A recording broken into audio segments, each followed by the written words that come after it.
Hello, consumers, and welcome back. I was right, and it looks like early access for Pax Dei is going to be releasing on June 18th. This is a huge bit of news for Pax Dei, and I am so excited to cover some of that with you today. June 18th is only part of this big announcement. There are also a lot of huge teases as to what we can expect from game systems as we're going through early access.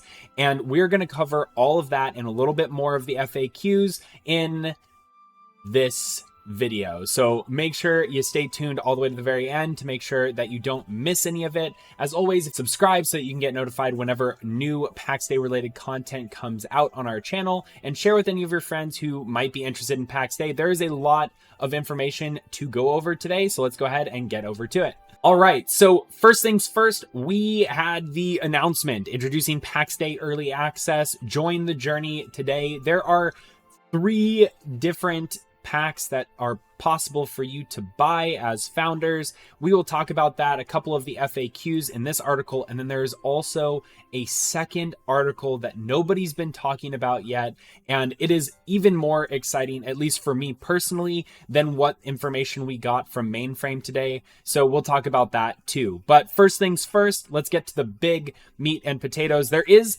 actually a video for the early access announcement that has the developers talking briefly about some of their expectations as why they're doing it, give a little bit of some FAQ as well in the background. It is a good video. I think it's like 4 minutes long. I'll link it down below, so definitely go and check that out. But the big news for today, June 18th, that is when the early access for Pax Day will launch, and that is when we will be able to permanently go and inhabit the world of Pax Dei. This is really, really exciting because there is a lot of things that are going to go into Pax Dei from this point until the end of early access.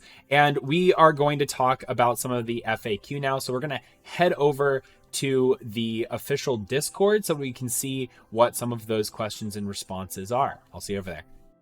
All right, so here we are on the Pax Dei official server where the announcement is there as well, and it has a lot of the identical stuff from the website. But one thing that I did forget to mention is that they wanted to give us a heads up that they're planning an event in partnership with some of their favorite content creators. I am hoping that this channel is one of their favorite content creation channels, but either way, stay tuned. I haven't gotten any information on what this event is or if we're participating in it. But if we are, the best way to stay up to date and be notified on all of that is to go over and join our official Discord for the professional gamer. That's linked down below. But also just subscribing to our YouTube channel as well as following us over on Twitch will give you the notifications if we are going live at any point in time to cover more Pax Dei. But now I wanted to get into the FAQ. There is a lot of information to cover on this. Specifically, they answered a lot of questions on why they're doing this now. Primarily, it's because the cost of developing a live service game is very expensive, and they're looking to take some of the initial money that they get from players, which we'll talk about those packages very shortly. And they want to utilize that funding in order to continue to develop the game and make it into the game that they really want. So they're looking for additional funding, and I find that is completely acceptable. I mean, I've played over 700 hours in the game, and it's well worth the money, and we can talk about pricing in a bit, like I said. But either way, the game is very much so in current development. So don't go buying this and expect a finished product. It's not anywhere close to that in the slightest, but it is going to constantly be getting iterated on throughout the duration of early access. So eventually we will get that finished product. It also goes without saying that currently there will be no subscription fees that are associated with playing the game, but this game is a one-time purchase plus subscription model. So they will give us a lot more clear information on how pricing will be in the future. But just think about that if you're making your purchasing decision and whether or not Pax Dei is really a game that you're looking to get into, as it will have a pay to play and subscription model for it. In terms of the actual Founders Pack that you can buy, when you go to the website, you're going to have two different options. You can purchase a Steam key, or you will also be able to purchase a key for the Exala launcher. And either one of those, you'll be getting the exact same game. You'll be able to play on the exact same servers as all of your friends. It's just which platform you're purchasing on. Personally, I went through and purchased a Steam key because I just like having everything on Steam rather than having to have multiple logins and multiple launchers.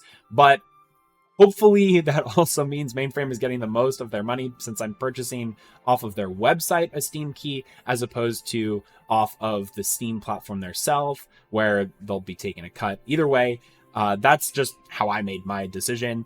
You all are more than welcome to choose however you want.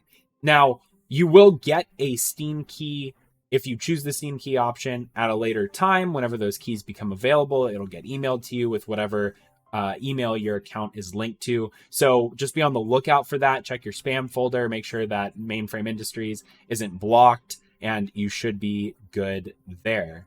Another set of questions is, can I gift a Founders Pack? Sadly, their system isn't allowing for gifting currently. They also said that you won't be able to buy additional Founders Packs. It is one account per one purchase, so you're not going to be able to have multiple different Founders Packs all at the exact same time on the exact same account. This isn't preventing players from going and making multiple accounts and then buying additional Founders Packs on those accounts. I don't know if there's really a way for them to answer that particular problem, but that is currently how it is designed.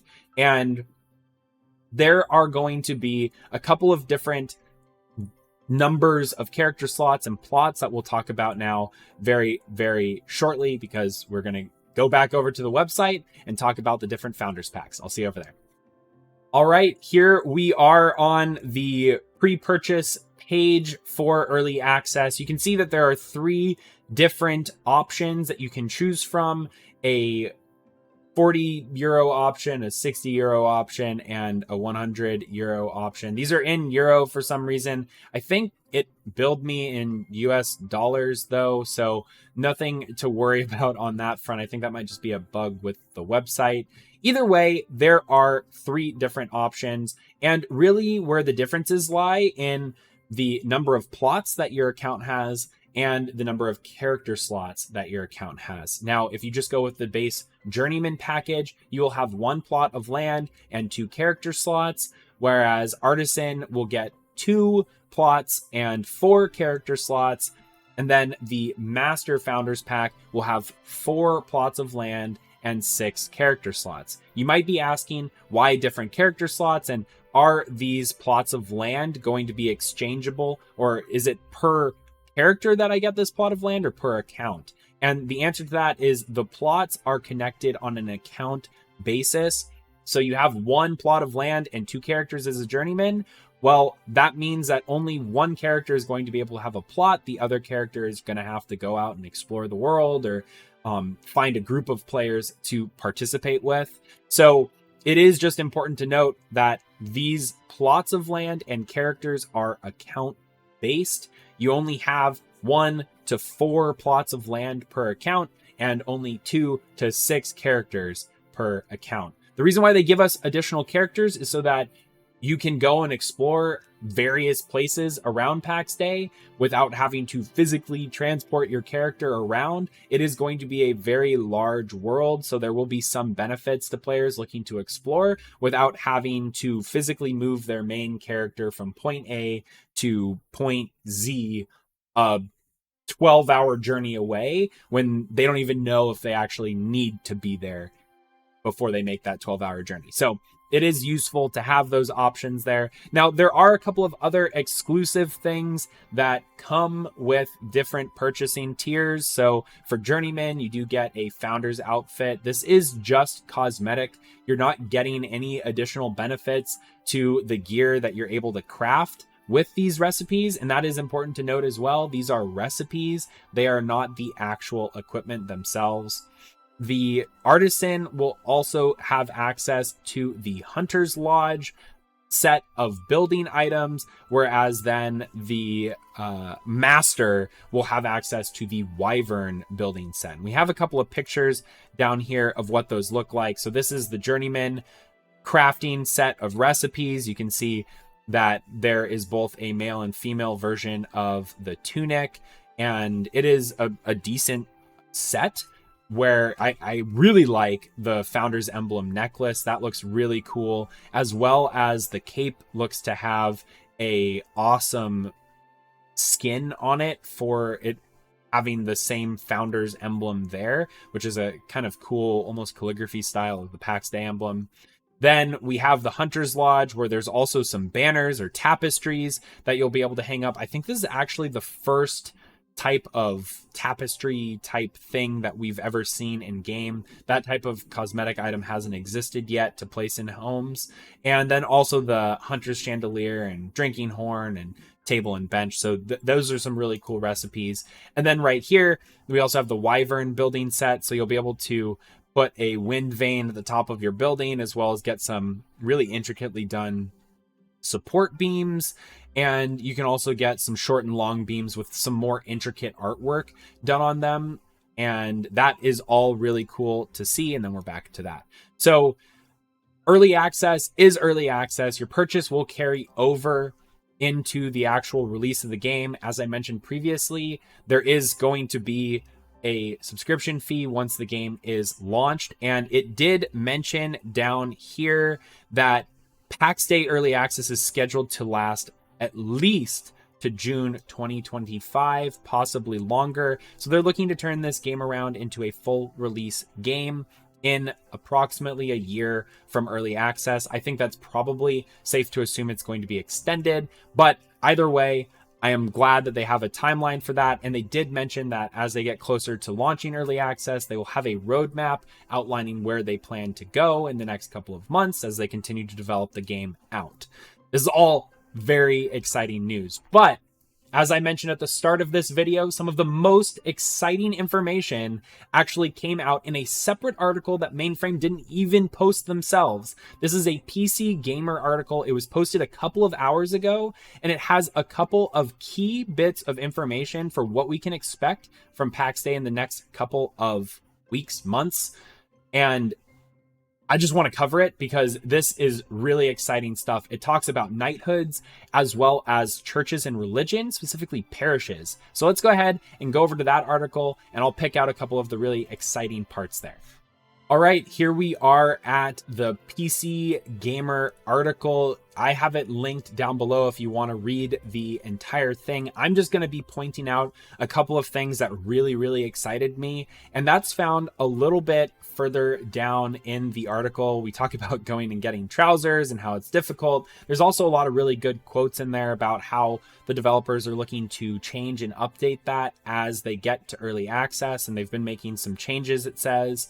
But then we get this subheader here, war is good for business. That instantly piqued my interest, and this is where we kind of find out where knighthoods and baronies are really going to interact. So the article itself talks about you might not be interested in PvP, which is in its current form quite limited, but soon it will grow to encompass siege warfare and kingdoms fighting each other. They note that this doesn't mean that you can't contribute even if you don't want to participate, or that you won't be affected by the wars that are raged around you. But again, it's not something that you're going to have to physically participate in. There is no mandated PvP. But once kingdoms go to war, that completely changes the demand in the economic system.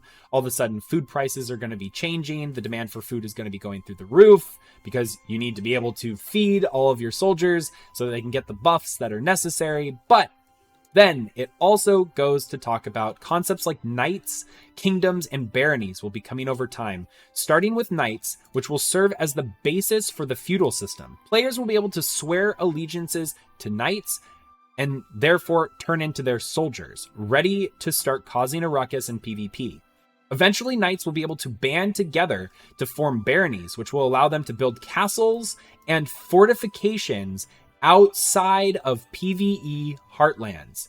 This is the question that people have been asking for over a year, and that is, when you form knighthoods or baronies, once you get to that point, there is going to be the opportunity for you to claim land outside of the heartlands, and these are where you will be able to build your castles, and you will be able to make focal points for very large scale PvP wars and sieges. This is incredibly exciting. It's like this small little sleeper text in the middle of a giant PC Gamer article that's teasing early access, and this is probably the biggest amount of news that we've gotten for PvP in over a year. This is incredible. So from these foundations, there's going to be new social structures and roles that are all going to form. This is separate from the clan system. So clans are something where players can organize. I think it's supposed to be separate, completely separate from PvP. It's just how players organize themselves. Now, you can be a member of a clan that belongs to a particular kingdom, or you can be a member of a clan and not be a member of the kingdom that is associated with your clan and be a part of some other kingdom or barony or knighthood, whatever you want to go so in that direction. Now, we don't just stop with PvP and knighthoods. We then progress over to finding religion, the next subheader. And this is talking about parishes and religion in Pax Dei. And it specifically says that players will create parishes which function a bit like baronies. And the bigger they become, the more roles become available. You'll be able to become a bishop, a cardinal, or even a pope based on how many people are choosing to follow your specific type of religion that exists in game. Joining a parish will confer benefits like using churches to fast travel. This is something that we've already seen in game with all of the different Petra Days that exist. I almost forgot the name. The Petra Days are the giant stone tablets that we've been able to teleport to, but churches are going to be a huge benefit to players because you will be able to use the church's pillars that they have in order to teleport to different locations. These are going to be very, very useful and high utility for players, and it's why you are going to want to at least participate in some way with a church. Maybe it's just a tithe that you have to pay in order to move through these different fast travel points. But regardless, this is an incredible benefit in and of itself. It doesn't stop there. It also can give players access to your parish's miracles. So we don't know what miracles are. I'm assuming that it's going to confer some pretty serious benefits to players. And that might also confer some type of magic access too. So Pax Dei is a world where magic is real, ghosts exist, and people can cast spells. But unlike other MMOs, you won't just be able to roll a mage or a warlock. These are spells that you're going to have to go out into the world and discover. I think these miracles are kind of tied into that, as they were very closely put next to each other in that regard as well. So everything in the world is going to have to be discovered. You're going to have to find new magic, gain new skills, find new recipes, all in the world. It's not just a part of something that you unlock when you level up. And it might even be something that only a couple of players, like in terms of magic, will ever be able to find. Or maybe there's going to be things that exist in game that you won't even be able to find. Nevertheless, those are all really, really cool things to hear. We've not yet heard about knighthoods or parishes. I guess this is the parish system. I don't know what it's officially going to be called. Maybe I'm going to stick with the parish system.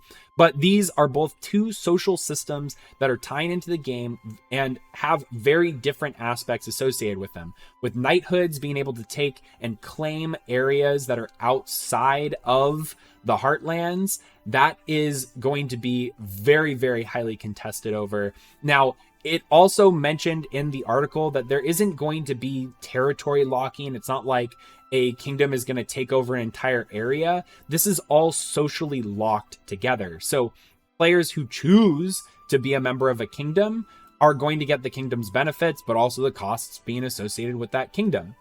A kingdom is only as good as the people who choose to be a part of it. This is like a feudal system. If players choose to upend and form a new kingdom from underneath the current kingdom and have a revolt, that is something that is completely well within the game system to allow to happen. That's what is most exciting to me, is that these are all social systems that then tie into different gameplay dynamics and how we as players are going to experience the game.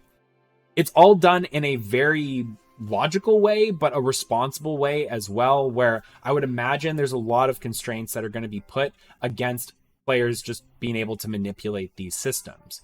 And since everything here is all opt-in by choice for a player, you're not being forced to be a part of a kingdom of some, demagogue that has existed in the game. And ultimately, it's giving the freedom to the players on how they organize. One of the first things that was mentioned in the YouTube video for the announcement was that one of the first things we can expect is the launch of the market into the game. And this is going to bring players together to allow them to trade their goods and services through some means. They showed a concept art of a stall, so it might even be something that players will be able to manage when they're offline. We'll have to wait and see what they come out with all of that, and you can bet that we're going to be covering all of that and more here on this channel.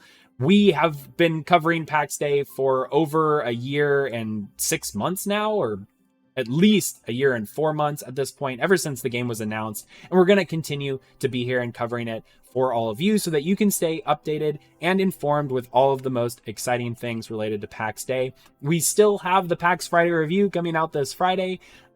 Who knows what's going on with this content creator event? Once I get information on it, I will be sure to share it with all of you. So if you haven't done so already, don't forget to like this video if you enjoy this type of content. Subscribe so that you can be notified whenever we post new content related to Pax Dei, and share with any of your friends who might be interested in the game as well. Until the next video, I'm Altari, the Professional Gamer. Have a good one.